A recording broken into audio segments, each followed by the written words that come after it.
जवाहरलाल नेहरू भारत के महान स्वतंत्रता सेनानी और स्वतंत्र भारत के पहले प्रधानमंत्री थे। उन्हें आधुनिक भारत का निर्माता भी कहा जाता है। उन्होंने देश की आजादी और विकास में महत्वपूर्ण योगदान दिया। जवाहरलाल नेहरू का जन्म 14 नवंबर 1879 को इलाहाबाद, प्रयागराज, उत्तर प्रदेश में हुआ था। उनके पिता मोतीलाल नेहरू एक प्रसिद्ध वकील और राजनेता थे। नेहरू जी का पालन पोषण एक समृद्ध परिवार में हुआ और उन्हें बचपन से ही अच्छी शिक्षा मिली। उच्च शिक्षा के लिए वे इंग्लैंड गए। उन्होंने harrow school, Trinity college, Cambridge और बाद में लंदन से कानून की पढ़ाई की।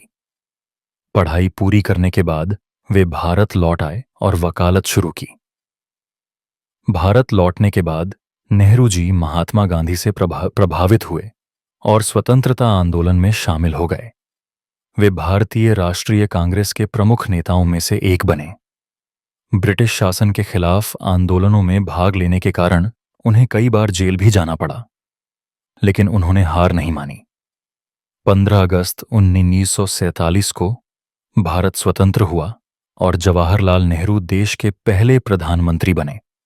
वे 1947 से 1960 तक इस पद पर रहे।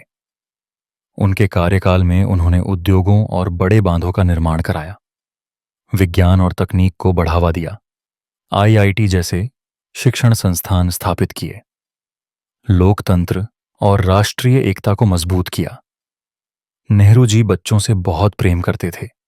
बच्चे उन्हें प्यार से चाचा नेहरू कहते थे। उनके जन्मदिन 14 नवंबर को भारत में बाल दिवस के रूप में मनाया जाता है।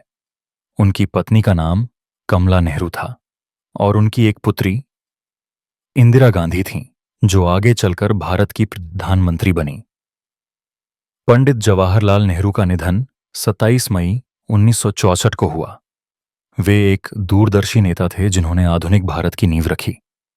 उनके विचार और कार्य आज भी लोगों को प्रेरित करते हैं। जवाहरलाल नेहरू एक महान स्वतंत्रता सेनानी, कुशल नेता और आधुनिक भारत के निर्माता थे, जिन्होंने अपना पूरा जीवन देश की सेवा में समर्पित कर दिया।